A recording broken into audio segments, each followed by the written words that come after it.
कि बिहार की राजनीति हम देख रहे हैं जातिवाद में और धर्म के नाम पे हो रही है। वहाँ पे बीजेपी और जेडीयू के नेता धर्म जात के नाम पे वोट ले लेते हैं और फिर 5 साल की छुट्टी में चले जाते हैं और फिर से यही करते हैं। कर्नाटक यहाँ पहुँच गया तो बिहार यहाँ पहुँचा है। कास्टिज्म को ख़त्म करने के लिए ही कांग्रेस ने ये जो भारत का संविधान है उसको बनाने का काम किया। तो वो अत्याचार ज़्यादा करने का काम कौन कर रहा है? बीजेपी, संविधान को कमज़ोर करके। बीजेपी वालों, अगर आप गलत करोगे तो यूथ कांग्रेस हर एक कार्यकर्ता जो है आपके सामने ढाल बन के खड़ा रहे।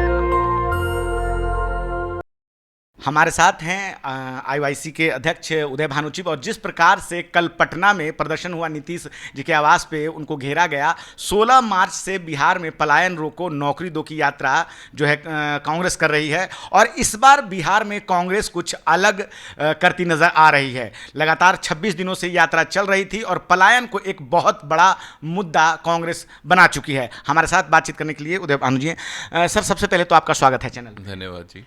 उदय जी, क्या कहना चाहेंगे? इस बार कहा जा रहा है कि कांग्रेस बिहार में कुछ आर पार की मूड में है एकदम। बिल्कुल कांग्रेस वही कर रही है जो कांग्रेस हमेशा करती थी। जो लोगों की आवाज़ है, जिसको दबाने का काम बीजेपी जेडीयू सरकार बिहार में कर रही है, उस आवाज़ को बुलंद करने का काम हम कर रहे हैं। जो यात्रा थी ये भी वही था, जो बिहार के मुद्दे हैं उसको उठाया जाए, क्योंकि बिहार की राजनीति हम देख रहे हैं जातिवाद में और धर्म के नाम पे हो रही है। वहाँ पे बीजेपी और जेडीयू के नेता धर्म जात के नाम पे वोट ले लेते हैं और फिर 5 साल की छुट्टी में चले जाते हैं और फिर से यही करते हैं। जो असली मुद्दे हैं उनके नाम पे राजनीति नहीं हो रही, उनके नाम पे वो उन मुद्दों की कोई चर्चा नहीं हो रही। और वापस बिहार को उन मुद्दों पे लाना हमारा लक्ष्य था। और मुझे खुशी है आज हर एक बिहार का युवा बोल रहा है कि पलायन यहाँ क्यों है, रोजगार के अवसर बिहार में क्यों नहीं देती है बीजेपी और जेडीयू की सरकार, और ऐसा होना भी चाहिए। लेकिन एनडीए कह रही है कि 2005 के का वो बिहार याद कीजिए और आज का बिहार देख लीजिए कि कितना अंतर आ चुका है। लगातार उस बात को वो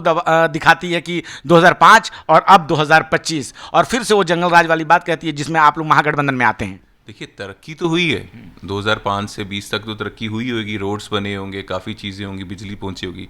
लेकिन आप अगर कंपैरिजन करें 2005 में, अगर बिहार यहाँ है और कर्नाटक या कोई भी प्रदेश देश का यहाँ होगा, तो आज 20 साल के बाद अगर कर्नाटक यहाँ पहुंच गया तो बिहार यहाँ पहुंचा है। तो ये जो इतना गैप है जो बिहार नहीं कर पाया, जो आज कर्नाटक जैसे और जितने बाकी सारे प्रदेश इतने डेवलप हैं, उनका कंपैरिजन अगर बिहार से करेंगे तो बिहार पीछे क्यों है? पीछे इसलिए क्योंकि यहाँ पे रोज़गार देने के बारे में कुछ नहीं सोचा।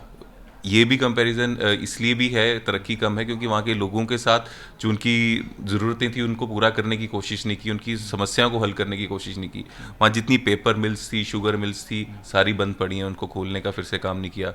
फूड प्रोसेसिंग प्लांट्स, जैसे सपोल में आलू अच्छा होता है, पूर्णिया में मक्का है, जो सुपर फूड आजकल जिसको कहते हैं हम मखाना, उनके लिए फूड प्रोसेसिंग प्लांट वहीं बना दिया। बोर्ड तो बना चुकी है बीजेपी, कह रही है। बोर्ड बनाने से रोजगार नहीं मिलेगा, आपको फूड प्रोसेसिंग प्लांट्स वहाँ खोलने पड़ेंगे ताकि वहाँ के जो लोकल युवा हैं उनको रोजगार मिले। पलायन हो गई, जिसके खिलाफ हम बात कर रहे हैं। कांग्रेस को अब जो है दलितों की याद आ रही है। जिस प्रकार से एससी समुदाय के राजेश जी को अध्यक्ष बनाया गया है, तो जो विपक्ष मतलब सत्ता पक्ष जो है वो कह रहा है कि अब जो है वो उनको एससी समुदाय याद आ रहे हैं। पहले उनको कहा था जाति की बात करते हैं, लेकिन एक समय नारा दिया करते थे कि जात पे न पात पे मुहर लगेगी हाथ पे। ये कौन कह रहा है? ये जो बीजेपी के लोग हैं कि अब ये जातिगत की बात कर रहे हैं। आखिर 70 साल पहले, 70 साल में जो हुआ उस समय क्यों नहीं जाति की बात करते? जातिगत सर्वे और जातिगत जनगणना की बात क्यों नहीं कर रहे थे? ये बीजेपी वाले शायद भूल रहे हैं कि आज अगर बिहार के अध्यक्ष ऐसी समाज से हैं तो हमारे राष्ट्रीय अध्यक्ष खड़गे जी कहाँ से हैं? तो इसमें वैसी कोई बात नहीं है। जो नेता अच्छा काम करता है उसको रिप्रेजेंटेशन कांग्रेस पार्टी देने का काम करती है, कांग्रेस की लीडरशिप देने का काम करती है। और यहाँ तक इसकी बात कर रहे हैं कि इनके साथ अगर कास्टिज्म हो रहा है तो कास्टिज्म के लिए कांग्रेस ने क्या किया? कास्टिज्म को ख़त्म करने के लिए ही कांग्रेस ने ये जो भारत का संविधान है उसको बनाने का काम किया था, जिसको लगातार कमज़ोर बीजेपी करना चाहती है।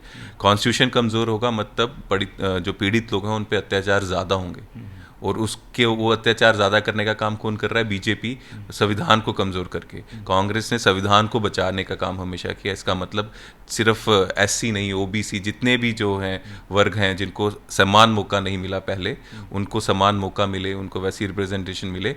अगर संविधान को बचा रहे तो उन सबको बचा रहे। अच्छा, भाजपा एक आरोप और लगा रही है कि जिस प्रकार से राहुल गांधी 3 महीने में तीसरी बार वहां पहुंचे और आप भी जो है कल आप लोग वहां थे और जिस प्रकार से नीतीश जी के आवास को घेरा, तो उनका कहना है कि अपनी ही गठबंधन में दबाव बना रहे हैं और अधिक सीटें चाहते होंगे, इस कारण ऐसा करें। और राहुल गांधी यात्रा को सफल भी नहीं कह रहे हैं कि आधे घंटे की ही यात्रा थी ये। देखिए, यात्रा वो यूथ कांग्रेस एनएसयूआई ने शुरू की थी और वो यात्रा बिहार के युवाओं की बन चुकी थी। राहुल जी बिहार के युवाओं को उनके संघर्ष में उनका साथी बनने आए थे, तो यात्रा राहुल जी की नहीं थी, यात्रा बिहार के युवा, बिहार के लोगों थी। राहुल जी उनका समर्थन करने आए, जिसका पूरे बिहार के युवा धन्यवाद कर रहे हैं। और ऐसी कोई बात ही नहीं। और दूसरा, बीजेपी वाले अगर कह रहे हैं कि राहुल जी क्यों आ रहे हैं और हम यात्रा क्यों कर रहे हैं, तो बीजेपी वाले चाहते हैं वो करप्शन करें, वो वहाँ पे ड्रग्स फैलाएं, वो हर एक चीज़ करें, लोगों के ऊपर अत्याचार करें और हम उनकी आवाज़ लोगों को बचाने नहीं आए। तो ऐसा नहीं हो सकता बीजेपी वालों। अगर आप गलत करोगे तो यूथ कांग्रेस हर एक कार्यकर्ता जो है आपके सामने ढाल बन के खड़ा रहेगा। लेकिन गठबंधन में भी कुछ ऐसी बातें चल रही है कि अभी तक मुख्यमंत्री को लेकर जिस प्रकार से कल सचिन पायलट ने कहा कि चुनाव के बाद हम ये तय करेंगे, लेकिन राजद अपनी बात कह रहा है कि तेजस्वी हमारे सीएम फेस होंगे, इस बात को भी लेकर तंज कस रही है। ये लीडरशिप के हाथ में है। लीडरशिप खड़गे जी हैं, राहुल जी हैं, केसी जी हैं, इंचार्ज कृष्णा जी हैं, वो जो सम्मेलन में फैसला करेंगे। हम यूथ कांग्रेस के कार्यकर्ता, हमारा एक ही काम है, यहाँ युवाओं की आवाज़ को दबाया जा रहा है, उनके हकों के लिए उनकी आवाज़ बन देंगे। उदय जी, आपने हमसे बात की, बहुत बहुत धन्यवाद। धन्यवाद। तो जिस प्रकार से इस बिहार में साल के आखिर में चुनाव होना है और कांग्रेस ने पूरी ताकत लगा रखी है, हम देखते हैं कि किस प्रकार से पिछले 26 दिनों से वहां यात्रा चल रही थी और कल नीतीश जी के आवास को जब घेरा गया तो किस प्रकार से वाटर कैनन छोड़े गए और हक और हुकूक की बात की जा रही है। जिस प्रकार से पेपर लीक हुए, धांधली हुई परीक्षा में, इस बात को लेकर पिछले बार 10 लाख रोजगार की बात थी, तो इस बार इसमें एक लाइन और जोड़ दिया गया है, पलायन रोको, और ये एक बहुत बड़ा मुद्दा बन चुका है। मैं रंजय कुमार, कैमरामैन आशीष के साथ, नेशनल दस्तक। धन्यवाद। दस्तक की आपसे गुजारिश है कि अगर इसको बचाना चाहते हैं तो नेशनल दस्तक को सब्सक्राइब करने के लिए रेड कलर के सब्सक्राइब बटन को दबाएं, फिर बेल आइकन की घंटी दबाएं।